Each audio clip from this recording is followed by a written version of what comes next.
Olá, meus irmãos, graça e paz. Que bom que você apertou o play, eu quero te agradecer, muito obrigado. Espero que você fique até o final, pois o tema que eu quero falar tem tudo a ver com a vida de cada um de nós, né? A vida da igreja, a vida do ser humano de um modo geral, tá bom? É um tema que muitas vezes é subestimado, sabe? Eu quero falar sobre rebeldia, né? A Bíblia, ela fala muitas vezes sobre esse assunto, ela nos alerta sobre esses perigos de um coração rebelde, sabe? E ela inclusive compara isso a um pecado muito grave, que é o pecado da feitiçaria. Então hoje eu quero explorar essa verdade, mas eu quero explorar à luz das Escrituras, à luz da Palavra de Deus e quais são, né, as suas implicações para a nossa vida. Eu quero entender isso com você, qual é a relevância desse assunto. Veja bem, na nossa sociedade a rebeldia ela é frequentemente glamorizada ou até vista como uma característica menor. No entanto, a palavra de Deus nos mostra que a rebeldia é uma atitude muito perigosa, que afasta o homem de Deus, que afasta o ser humano de Deus e pode levar a consequências muito sérias, consequências espirituais muito graves, né? E até prática no dia a dia. Mas antes de você poder entender, eu preciso explicar para você, né, essa definição e essa comparação aí da feitiçaria. Por que Deus colocou dessa maneira? O texto que fala sobre isso é 1 Samuel capítulo 15, verso 22 até o 23, onde está escrito: Samuel, porém, respondeu: acaso tem o Senhor tanto prazer em holocaustos e em sacrifícios, quanto ao que se obedeça à sua palavra? A obediência é melhor do que o sacrifício, e a submissão é melhor do que a gordura de carneiros, pois a rebeldia é como o pecado de feitiçaria, e a arrogância como o mal da idolatria. Assim como você rejeitou a palavra do Senhor, ele o rejeitou como rei. Eu quero explicar um pouquinho sobre esse texto bíblico para você. Qual é o contexto aqui? O profeta Samuel, ele está aqui repreendendo o rei Saul, justamente porque o rei Saul desobedeceu uma ordem de Deus para destruir completamente os amalequitas e tudo aquilo que eles possuíam. Em vez de obedecer, Saul poupou o melhor do rebanho, ele poupou o rei Agag, e que era o rei dos amalequitas, né? Com uma desculpa de oferecer sacrifícios a Deus.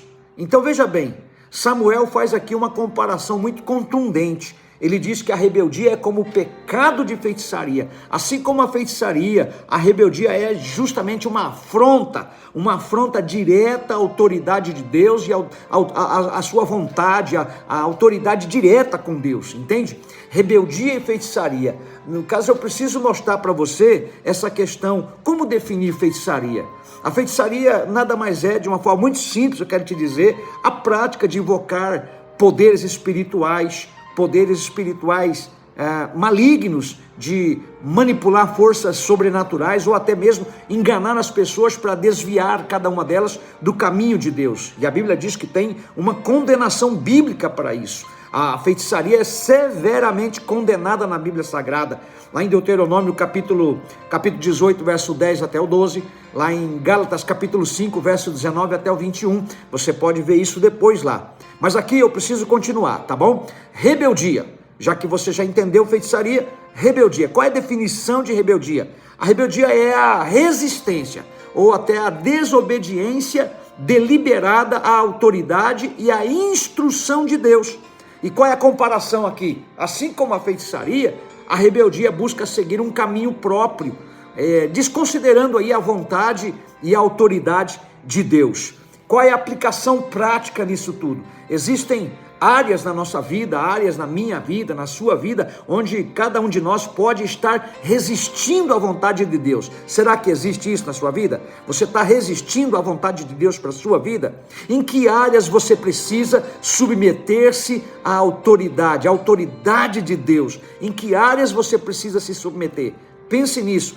Qual é a ação nesse momento que você está pensando sobre isso? Você precisa identificar atitudes de rebeldia e confessar elas a Deus. Você precisa pedir a Deus e um coração obediente, um coração submisso, um coração disposto a seguir a sua vontade. Na Bíblia Sagrada nós temos exemplos de rebeldia e quais foram as suas consequências. Se você ler 1 Samuel capítulo 15, verso 9 até o 11, está escrito assim, Saul e o exército pouparam Agag, e o melhor das ovelhas e dos bois, os bezerros gordos e os cordeiros.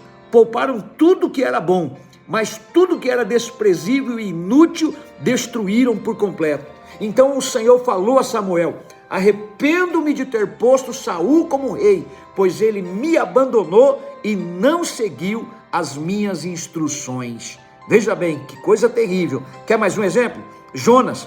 Aqui no livro de Jonas, no capítulo 1, no verso 1 a 3, a palavra do Senhor veio a Jonas, filho de Amitai, com essa ordem: vá depressa à grande cidade de Nínive e pregue contra ela, porque a sua maldade subiu até a minha presença. Mas Jonas fugiu da presença do Senhor, dirigindo-se para Tarsis. Há uma explicação aqui. Jonas inicialmente desobedeceu a ordem de Deus para pregar em Nínive.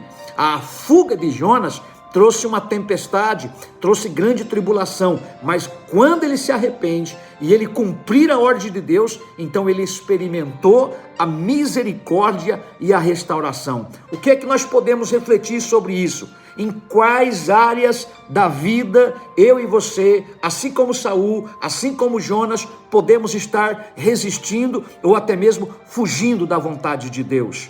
O que eu preciso fazer? Eu preciso identificar essas áreas, confessar quais são os meus pecados, arrepender-se das atitudes rebeldes, buscar a direção de Deus e alinhar a sua ação com a vontade de Deus, alinhar a minha ação com a vontade de Deus. Eu tenho um antídoto para a rebeldia, que é nada mais, nada menos que obediência e submissão a Deus. Quem é o nosso modelo? Sem dúvida nenhuma, é Jesus. Jesus é o nosso modelo. Se você ler Filipenses capítulo 2, verso 8, lá diz assim: e sendo encontrado em forma humana, humilhou-se a si mesmo e foi obediente até a morte e morte de cruz. Aqui eu quero mostrar para você que Jesus, o Filho de Deus, ele demonstrou obediência perfeita ao cumprir a vontade do Pai, até a ponto de sacrificar-se lá na cruz, por mim e por você. A sua vida é um exemplo supremo de submissão à vontade de Deus. Eu preciso trabalhar minha mente, sabe? Eu preciso renovar o meu entendimento, porque muitas vezes eu estou viciado nas coisas do mundo, na maneira como o mundo pensa, tenho seguido o padrão do mundo. Então eu tenho que transicionar minha mente para o padrão de Deus, me submeter ao Espírito Santo, parar de governar minha vida, que é o eu governando, e o eu precisa estar na cruz. Então o que eu faço? Paulo ensinando sobre isso em Romanos capítulo 12, verso 2, ele diz assim: não se amoldem ao padrão deste mundo, mas transforme-se pela renovação da sua mente, para que sejam capazes de experimentar e comprovar a boa, agradável e perfeita vontade de Deus. Portanto, para vencer a rebeldia, nós precisamos renovar nossa mente, nós precisamos alinhar os nossos pensamentos e desejos com a vontade de Deus. Me entende? Isso envolve leitura, meditação nas Escrituras, isso envolve oração e comunhão com a igreja, comunhão com os demais crentes que querem a mesma coisa que você. Ou seja, eu preciso ter uma vida de meditação na Escritura, de envolvimento com os irmãos. Não é à toa que está escrito: ó, quão bom e quão suave é que os irmãos vivam em união. Agora, eu não posso deixar de orar.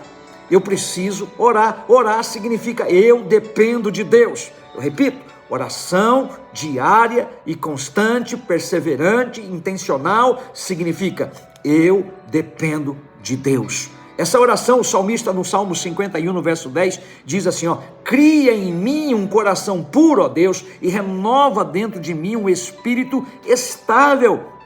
Aqui você vê um homem se submetendo a Deus e dizendo: cria em mim. Então, na medida que você se submete, que você ora, que você medita nas Escrituras, Deus cria esse coração estável em você. Eu quero que você entenda que a oração é a dependência de Deus. Você precisa entender que a oração vai transformar um coração rebelde em um coração obediente, um coração submisso. Por isso nós devemos buscar a Deus para um coração puro, para um espírito firme. Então o que eu posso fazer? Como que eu posso seguir o exemplo de Jesus em obediência e submissão? Em que áreas eu preciso renovar a minha mente na dependência de Deus? Em que momento eu posso fazer isso? Ora, dedique tempo à oração, dedique tempo ao estudo da palavra, busque o apoio de outros cristãos, de outros discípulos de Jesus, para você crescer em desobediência. Veja bem, se você andar com gente desobediente,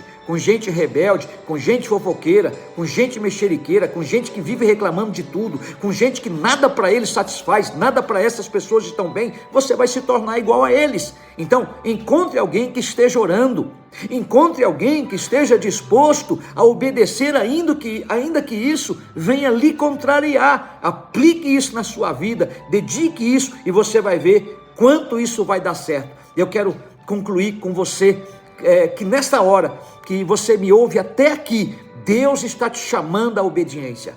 Eu quero resumir aqui os pontos principais que eu falei. Rebeldia é como um pecado de feitiçaria, é uma resistência à autoridade de Deus que leva a sérias consequências espirituais. Os exemplos que eu dei de rebeldia aqui foram no caso de Saul e também de Jonas, e isso destaca aqui os perigos da tribulação da rebeldia, mas também a possibilidade de arrependimento e restauração. E qual foi o antídoto? O antídoto é a obediência, a renovação da mente e a dependência de Deus são essenciais para vencer a rebeldia e viver de acordo com a sua vontade. Em nome de Jesus, eu quero desafiar você. Identifique áreas da sua vida onde podem estar resistindo à vontade de Deus. Comprometa-se a buscar a obediência, a viver em submissão à autoridade que Deus colocou na sua vida. Qual é o compromisso? Comprometer-se em seguir o exemplo de Jesus, renovando suas mentes e dependendo de Deus para vencer a rebeldia. Amém? Pense nisso, estude sobre isso, entenda o que significa seguir a Jesus e negar a si mesmo, entenda o que significa obediência e submissão. Eu sou o pastor Géder e eu quero te agradecer por ter me ouvido até aqui. Se você foi edificado com essa palavra, indique ela para seus colegas, amigos, familiares, amém? Que Deus te abençoe. Aproveita, você está aí no YouTube, inscreve-se no meu canal, clique no sininho aí e compartilhe esse áudio, faça seus comentários, faça suas ponderações, amém? Deus te abençoe, fica na paz, tchau, tchau.